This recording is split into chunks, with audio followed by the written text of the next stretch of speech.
Hello, my name is Boo Linton. I'm the president of GDT Tek Incorporated. I'm here to introduce to you today our waste heat to electricity system.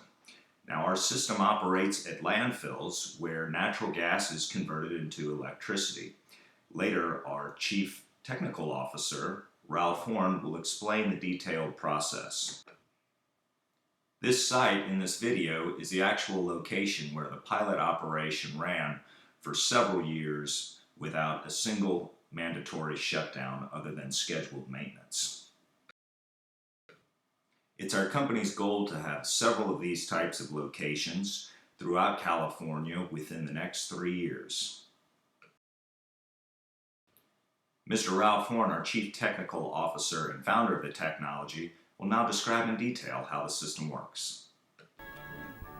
The Waukesha shown is fueled by methane gas processed from the landfill, generating approximately 950 kilowatts electrical power at 480 volts.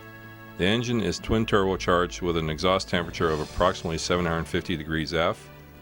This provides KES with 2.3 million BTUs of exhaust heat and 2.1 million BTUs from Jackawater circuit for an estimated total of 4.3 million BTUs.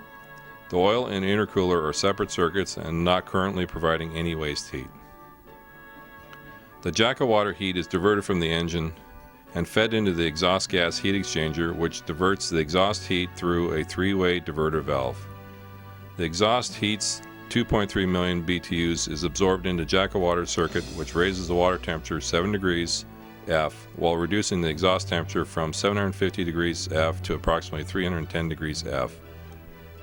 The exhaust gas velocity is maintained at approximately the same flow rate.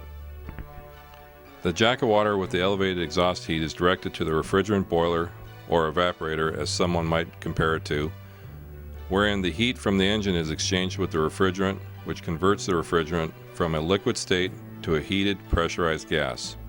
The boiler design is an industry standard shell and tube for refrigeration use and is certified for such use.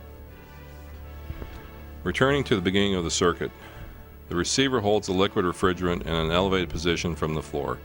The receiver feeds the refrigerant pump, the liquid refrigerant that is then pumped into the boiler. We call the pump a boiler feed pump. The boiler absorbs the heat and converts the liquid to a pressurized gas. The pressurized gas is then used to run the Carrel expander unit, which in turn runs a standard generator. The spent refrigerant, which has very low pressure remaining and is still in a gaseous state, is then directed to another heat exchanger. This heat exchanger is called a condenser unit, which takes out the remaining heat from the refrigerant and returns it to its original liquid state. The method we use for cooling the condenser is a conventional water cooling tower, which absorbs the heat in the heat exchanger and entrains it into the water, which is then sent to the tower for discharge. The heat is evaporated by means of fans driving air over the water and causing the heat to be evaporated. The water used to cool the condenser is pumped using a conventional water circulation pump.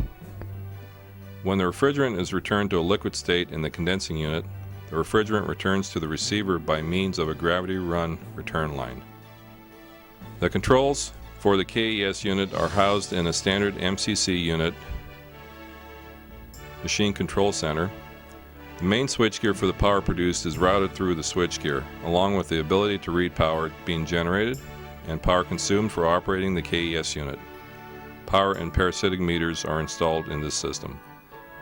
The MCC also houses the multiple frequency drives that operate motors for the operation of the KES unit. The MCC also houses the low voltage controls, which use a PLC as a means to operate the software.